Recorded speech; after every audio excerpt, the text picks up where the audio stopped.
Olá, seja bem-vindo ao canal. Meu nome é Roberto. Se você ainda não é inscrito ou inscrito, se inscreva. Ative também o sino de notificações e dê o seu like. Hoje vou ler para vocês mais um trecho do livro Limites. Quando dizer sim, quando dizer não, assumindo o controle de sua vida. Problemas com limites, parte 3. Depois de um dia inteiro de seminário sobre os limites bíblicos, uma mulher levantou a mão e disse: Reconheço que tenho problemas com limites, mas foi meu ex-marido quem teve um caso e levou todo o nosso dinheiro. Será que o problema com limites não é dele? Não é rara a confusão sobre o assunto. À primeira vista, parece que aquele que não consegue impor limites é quem tem o problema. Mas quem não respeita os limites dos outros também tem um problema. A mulher do exemplo acima pode ter dificuldade em estabelecer limites, mas somado a isso, seu marido também não a respeitou. Neste capítulo, classificaremos os seguintes tipos de problemas com limites, apresentando bases nas quais você poderá apoiar seus pensamentos. Você verá que os conflitos com limites não se restringem apenas aos que não sabem dizer não. Aquiescentes. Dizer sim para o que não presta. Posso contar uma coisa constrangedora? Perguntou-me Robert. Meu novo cliente queria compreender por que se sentia tanta dificuldade em recusar as constantes exigências da esposa. Ele ia acabar falindo só para não ficar atrás dos vizinhos. Eu era o único homem da família, o caçula de 4. Havia um estranho padrão duplo de comportamento na minha casa em relação às agressões físicas. Roberto limpou a garganta antes de continuar. Minhas irmãs eram de 3 a 7 anos mais velhas que eu. Até chegar à sexta série, eram bem maiores e mais fortes que eu. Elas aproveitavam-se disso e me batiam até me machucar. Quer dizer, elas me machucavam para valer. O mais estranho de tudo isso era a atitude de meus pais. Eles diziam: Robert é homem, e homem não batem em mulheres. É covardia. Covardia? Eu estava sendo atacado por 3 ao mesmo tempo e era covardia revidar? Robert parou. A vergonha impediu que continuasse, mas ele já havia contado o suficiente. Ele tinha desenterrado parte da origem de seus conflitos com a esposa. Quando os pais ensinam aos filhos que estabelecer limites ou dizer não é ruim, estão ensinando que os outros podem tratá-los como quiserem. Estão mandando seus filhos indefesos para um mundo cheio de maldade. Maldade na forma de pessoas controladoras, manipuladoras e exploradoras. Maldade na forma de tentações. Para sentir-se seguras num mundo como esse, as crianças precisam ter o poder para dizer coisas como não, discordo, não vou, prefiro não, pare com isso machuca, isso é errado, isso não é bom, não gosto quando você me toca dessa maneira. Inibir a capacidade da criança de dizer não é criar bloqueios para a vida inteira. Adultos com bloqueios semelhantes aos de Robert apresentam a primeira falha nos limites. Eles dizem sim às coisas ruins. Este tipo de conflito de limites é chamado aquiescência. As pessoas aquiescentes têm limites vagos ou indistintos. Elas se moldam às exigências e necessidades dos outros. Não conseguem ficar sós em consideração aqueles que querem algo delas. Os aquiescentes, por exemplo, fingem gostar dos mesmos restaurantes e filmes que seus amigos, só para não discordar. Eles minimizam suas diferenças em relação aos outros para não provocar discórdia. São camaleões. Depois de algum tempo, fica difícil distingui-los do ambiente em que vivem. A incapacidade de dizer não ao que é ruim traz consequências profundas. Ela não apenas nos impede de rejeitar o mal em nossa vida, mas geralmente nos impede de reconhecê-lo. Muitos aquiescentes custam a perceber que têm um relacionamento perigoso e abusivo. Seu radar espiritual e emocional está quebrado. Eles não têm capacidade alguma de guardar seu coração. Provérbio 4:23. Esse tipo de problema de limite paralisa as pessoas, os músculos do não. Sempre que elas precisam proteger-se com o não, a palavra fica presa na garganta. Isso acontece por diferentes motivos. Medo de magoar os sentimentos alheios, medo do abandono e da separação, desejo de ser totalmente dependente do outro, medo da raiva da outra pessoa, medo de ser punido, medo de sentir-se envergonhado, medo de ser considerado mau ou egoísta, medo de parecer pouco espiritual, medo da consciência crítica excessiva e escrupulosa. Esse último medo é experimentado com uma espécie de culpa. As pessoas que têm uma consciência crítica excessivamente escrupulosa condenam-se por coisas que nem Deus condenaria. Segundo as palavras de Paulo, a sua consciência, sendo fraca, fica contaminada. 1 Coríntios 8:7. Com medo de se opor à voz crítica interior, elas comprimem os limites normais. Quando nos entregamos ao sentimento de culpa, curvamo-nos sob uma consciência cruel. O medo de desobedecer-lhe revela-se sob a forma de incapacidade de enfrentar os outros, dizendo sim ao que não nos serve, porque isso traria ainda mais culpa. A complacência bíblica precisa ser diferenciada desse tipo de aquiescência. O texto de Mateus 9:3 diz que Deus quer misericórdia e não sacrifícios. Em outras palavras, Deus quer que sejamos complacentes de dentro para fora, misericordioso, e não complacentes por fora e magoados por dentro, sacrifício. Os aquiescentes assumem muitas responsabilidades e criam poucos limites, mas o fazem por opção porque têm medo. Esquivos. Dizer não para o que é bom. Repentinamente a sala ficou em profundo silêncio. O grupo de estudo bíblico que reunia na casa de Gladys fazia 6 meses tornou-se mais íntimo. Nessa noite, os 5 casais começaram a revelar seus verdadeiros conflitos e não apenas fazer os pedidos comuns de por favor, ordem pela tia Sara. Lágrimas foram derramadas e ajuda de verdade, não apenas bons conselhos, foi oferecido. Todos, à exceção da anfitriã Rachel Anderson, já tinham todos tido oportunidade de falar. Rachel tinha sido a mola propulsora que formara o grupo de estudo. Ela e o marido, Joy, tinham desenvolvido o programa convidando outros casais e aberto a casa para o estudo. Escutada em seu papel de liderança, porém, Rachel nunca falava dos seus próprios conflitos. Ela se esquivava de ocasiões como essas, preferindo ajudar os outros. Essa noite, os outros esperaram dela uma atitude diferente. Rachel limpou a garganta. Olhando ao redor da sala, finalmente falou. Depois de ouvir todos os problemas do grupo, sinto como se o senhor estivesse falando diretamente comigo. Parece que ele quer dizer que meus problemas não são nada comparado aos que vocês enfrentam. Seria egoísmo gastar tempo com os pequenos conflitos que eu tenho. Então, quem gostaria de uma sobremesa? Ninguém falou, mas a decepção estava evidente em cada rosto. Rachel fugiu mais uma vez da oportunidade de deixar que os outros a amassem do mesmo modo que ela os amava. Esse é o problema de limite dos esquivos. Dizer não ao que é bom. É a incapacidade de pedir ajuda, de reconhecer a própria necessidade, de abrir-se para os outros. Os esquivos retraem-se quando estão em dificuldade, não pedem o apoio dos outros.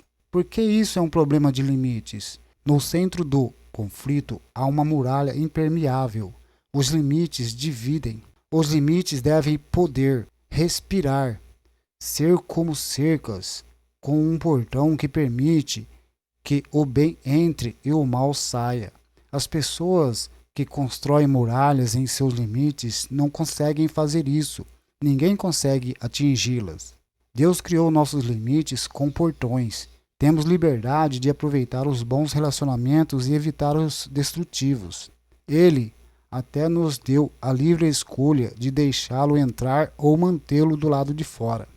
Eis que estou à porta e bato. Se alguém ouvir a minha voz e abrir a porta, entrarei em sua casa e com ele cearei e ele comigo. Deus não tem interesse em violar nossos limites para relacionar-se conosco. Compreende que isso prejudicaria a nossa fé. Cabe a nós abrir o coração para ele com humildade e arrependimento. Mas para os esquivos, abrir-se tanto para Deus quanto para as pessoas é quase impossível. Os limites impenetráveis dos esquivos acabam enrijecendo as necessidades que Deus lhes deu. Eles vivem seus problemas e desejos legítimos como se fossem algo ruim, destrutivo e vergonhoso. Pessoas como Marte, além de aquiescentes, são esquivas. Numa reunião recente, ela riu de si mesma. Estou começando a perceber um padrão de comportamento. Quando alguém precisa de horas da minha atenção, não consigo dizer não. Quando preciso de minutos da atenção de alguém, não consigo pedir. Será que não existe um transistor que eu possa trocar na minha cabeça? O dilema de Matre é compartilhado por muitos adultos. Ela diz sim ao que é ruim, aquiescente, e não ao que é bom, esquiva. Os que possuem os dois tipos de problemas não apenas não conseguem rejeitar o mal, mas também são incapazes de receber o apoio que oferecem os outros com tanta facilidade. Estão presos a um ciclo de sentimento, mas não há nada que possa lhes repor a energia perdida. Os esquivos aquiescentes sofrem do que chamamos limites invertidos. Não impõem limites quando é necessário e os criam quando não deveriam. Controladores. Não respeitar os limites dos outros. O que você quer dizer com eu me demito? Você não pode sair agora.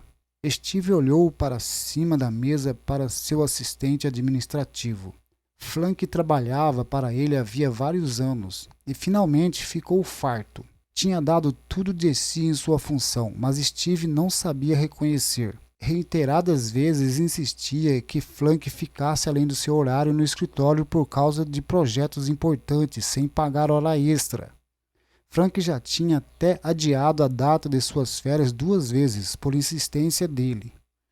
Mas a gota d'água foi quando Steve começou a telefonar para a casa de Flunk.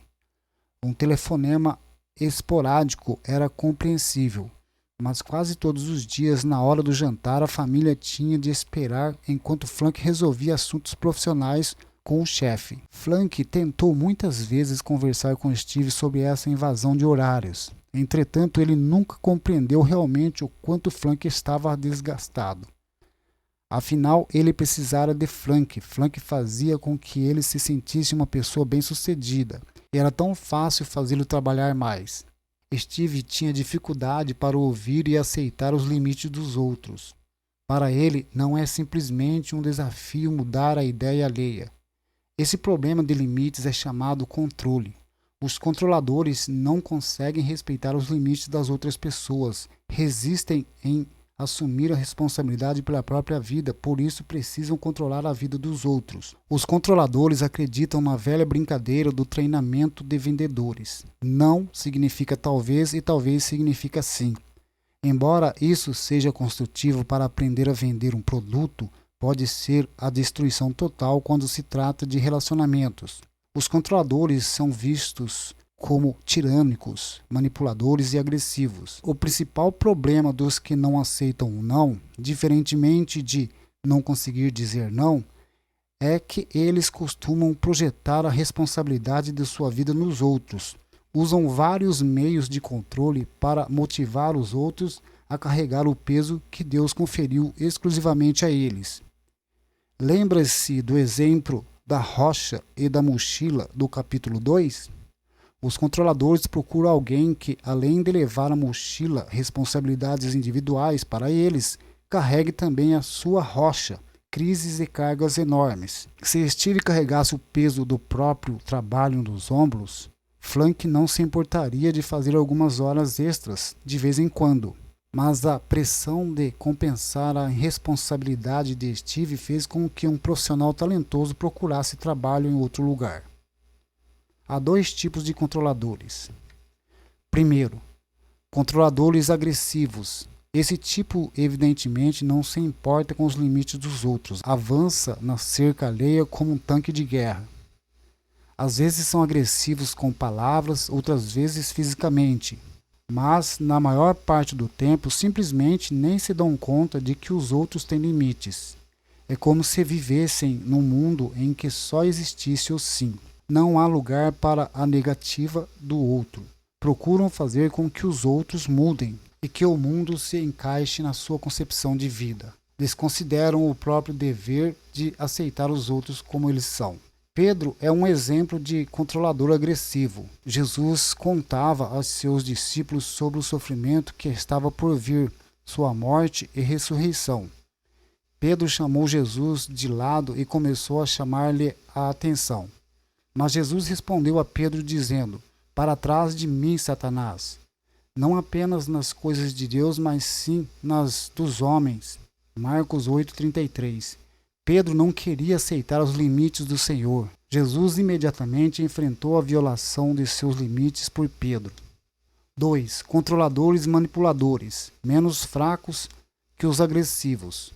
Os manipuladores tentam persuadir as pessoas a sair dos seus limites, convencem os outros a dizer sim, manipulam indiretamente as circunstâncias para impor a própria vontade, persuadem os outros a carregar seus fardos usando mensagens de culpa. Jacó, filho de Esaque, agiu desonestamente com o irmão gêmeo Esaú para ganhar o dinheiro de primogenitura. Gênesis 25, 29 e 34. Com a ajuda da mãe, enganou o pai, recebendo a bênção em lugar de Esaú. Gênesis 27, 1, 29. Por sinal, o nome de Jacó significa enganador. Várias vezes ele usou sua esperteza para esquivar-se dos limites dos outros. O que ajudou a Jacó a melhorar essa tendência manipuladora foi o seu encontro com Deus sob forma humana. Gênesis 32, 24 e 32. Deus lutou com ele a noite inteira e depois mudou seu nome para Israel. A palavra Israel significa aquele que luta com Deus. Deus o deixou com uma coxa deslocada. A partir desse momento, Jacó mudou. Tornou-se menos enganador e mais honesto. Sua agressividade era mais transparente, como evidenciava seu novo nome. Ele ganhara o domínio sobre seu temperamento. Somente quando o controlador manipulador se vê diante da sua desonestidade é que consegue assumir a responsabilidade por seus atos, arrepender-se e aceitar os seus limites e os dos outros. Os manipuladores negam o desejo de controlar os outros, disfarçam o próprio egocentrismo. São como a mulher adúltera retratada no livro de Provérbios. Come, limpa a boca e diz: "Não comi maldade." 30:20. Acredite se quiser, mas os aquiescentes e os esquivos também podem mostrar-se controladores. No entanto, costumam ser mais manipuladores que agressivos. Por exemplo, quando os esquivos aquiescentes precisam de apoio emocional, prestam um favor a um amigo. Acreditam que, sendo amáveis, receberão amor. Assim, esperam almejando a retribuição do favor. E às vezes esperam anos, especialmente se fizerem o favor para alguém que não é capaz de ler seus pensamentos. O que há de errado nessa cena? Isso não é amor verdadeiro. O amor sobre o qual Deus fala não espera retorno de seu investimento, não busca os seus próprios interesses. 1 Coríntios 13:5. Cuidar de alguém para que em retorno esse alguém cuide de nós é simplesmente uma maneira indireta de controlar a outra pessoa. Se você já esteve no lado receptor desse tipo de manobra, compreenderá o que estou dizendo. Num minuto você recebe uma cortesia ou um favor. No minuto seguinte, magoa alguém por não ter percebido que havia uma etiqueta com um preço marcado por esse ato. Violação de limites. A esta altura você deve estar dizendo a si mesmo: espere um pouco. Como você pode achar que os controladores são violados? Eles são os violadores, não os violados. Na verdade, os controladores causam muitos danos aos outros, mas também têm problemas de limites. Vejamos o que está por trás disso. Os controladores são pessoas indisciplinadas, têm pouca habilidade para conter seus impulsos e desejos. Embora pareça que conseguem o que querem na vida, ainda assim são escravos de seus desejos. Esperar pela recompensa é difícil para eles. É por isso que odeiam receber um não. Eles precisam desesperadamente aprender a ouvir os limites dos outros para poder observar os seus. Os controladores também são limitados em sua habilidade de assumir a responsabilidade pelo controle de sua vida. Por confiarem em ameaças e disfarces, não conseguem atuar sozinhos em seu mundo. O único remédio é deixar que experimentem as consequências de sua irresponsabilidade. Por fim, são isolados. As pessoas ficam com eles por medo, culpa ou dependência. Se forem sinceros, os controladores raramente se sentirão verdadeiramente amados. Por quê? Porque bem no fundo do coração sabem que o único motivo de alguém ficar com eles é o peso de sua influência. Se parassem de ameaçar e manipular, seriam abandonados. E intimamente têm consciência desse isolamento. No amor não há medo. Antes, o perfeito amor lança fora o medo, porque o medo produz tormento. 1 João 4,18.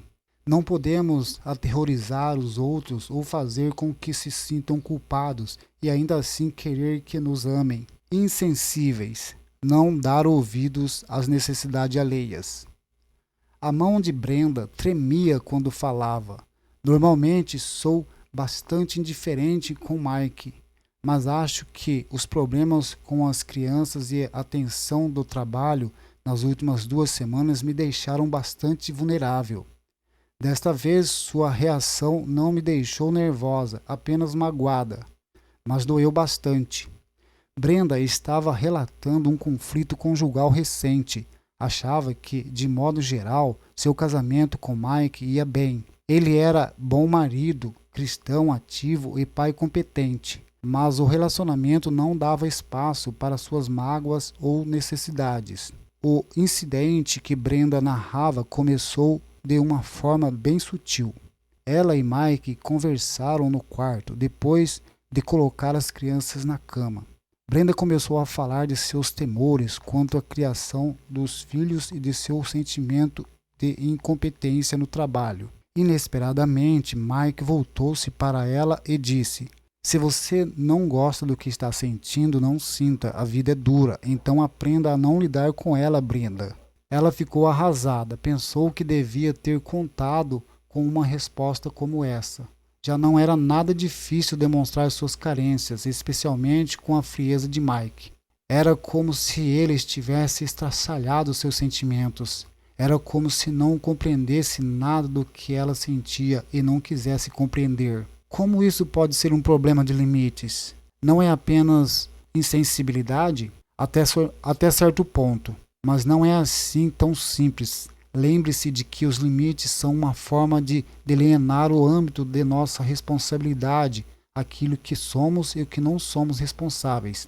Embora não devamos assumir a responsabilidade pelos sentimentos, atitudes e comportamentos dos outros, temos certa responsabilidade uns pelos outros. Mike tinha a obrigação de comunicar-se com Brenda. Ele não só deve apenas sustentar a casa e ser um parceiro na criação dos filhos, mas também ser um marido dedicado. Relacionar-se emocionalmente com Brenda é amá-la como a si mesmo. Efésios 5:28-33. Ele não é responsável pelo bem-estar emocional dela, mas é responsável por ela. Sua incapacidade de atender às necessidades da esposa é uma rejeição às suas obrigações conjugais. Considerados insensíveis pela falta de atenção às responsabilidades do amor, esses indivíduos exibem o padrão de comportamento oposto ao recomendado em Provérbios 3:27. Não retenhas o bem de quem o merece, estando na tua mão poder fazê-lo. A expressão "na tua mão" refere-se aos nossos recursos e responsabilidade. Outra passagem importante na Bíblia é: "Se for possível, quanto depender de vós, tende paz com os outros homens." Romanos 12:18. Observe novamente a condição "quanto depender de vós." Não podemos dar paz a alguém que não a aceite. Os 2 versículos citados contêm a mesma ideia. Somos responsáveis por cuidar dentro de certos limites daqueles que Deus colocou em nossa vida e ajudá-los também. Recusar-se a fazê-lo quando temos recursos para tanto pode ser um conflito de limites. Os insensíveis enquadram-se em um dos seguintes grupos. Primeiro, os que têm espírito crítico quanto às necessidades dos outros, uma projeção de aversão que nós mesmos temos diante de nossas necessidades em relação aos outros, um problema identificado por Jesus em Mateus 7, 1, 5. Eles odeiam ser incompletos, consequentemente desconsideram as carências dos outros. 2. Os que estão tão absortos em seus próprios desejos e necessidades que acabam excluindo os outros, uma forma de narcisismo. Não confunda essa autoobservação com a capacidade que Deus nos deu de primeiro reconhecer nossas necessidades para depois amar os outros. Não atente cada um somente para o que é seu, mas cada qual também para o que é dos outros. Filipenses 2:4. Deus quer que cuidemos de nós mesmos para que possamos ajudar os outros sem que isso nos cause problemas. Os controladores insensíveis têm um futuro bastante sombrio. Eles acreditam que os outros são responsáveis por seus conflitos e buscam alguém que cuide deles. Gravitam ao redor de alguém com limites indefinidos, que naturalmente assumirá qualquer responsabilidade no relacionamento sem reclamar. É aquela velha história. O que acontece quando uma pessoa boa e capaz conhece alguém controlador e insensível? Eles se casam. Na verdade, isso faz sentido. Os esquivos aquiescentes buscam alguém para cuidar. Isso lhes permite dizer sim e os mantém longe das próprias necessidades. Quem melhor se encaixa nessa descrição do que um controlador insensível? A seguir apresentamos um quadro dos 4 tipos de problemas de limites. Com ele você entenderá os tipos de problemas que pode enfrentar. Resumo dos problemas de limites. Não consigo dizer. Não consigo ouvir. Não consigo dizer. Não consigo dizer não. O aquiescente sente culpa e ou sente controlador. Não consigo dizer não. O aquiescente sente culpa e ou sente-se controlado por outros. Não consegue impor limites. Não consigo ouvir. O controlador, de forma agressiva ou manipuladora, invade os limites alheios. Sim, o insensível impõe limites para a responsabilidade do amor. O esquivo impõe limites ao receber a atenção dos outros. Questões funcionais e relacionais dos limites. O último problema é a diferença entre limites funcionais e relacionais. Os funcionais referem-se à capacidade de realizar uma tarefa, projeto ou trabalho. Implicam desempenho, disciplina, iniciativa e planejamento. Os relacionais dizem respeito à capacidade de sermos verdadeiros com aqueles com quem nos relacionamos. Marta é um exemplo de limite funcional e Maria é um exemplo de limite relacional. Lucas 10, 38, 42. Marta e Maria eram amigas de Jesus. Marta preparou o jantar enquanto Maria se sentou aos pés do Senhor.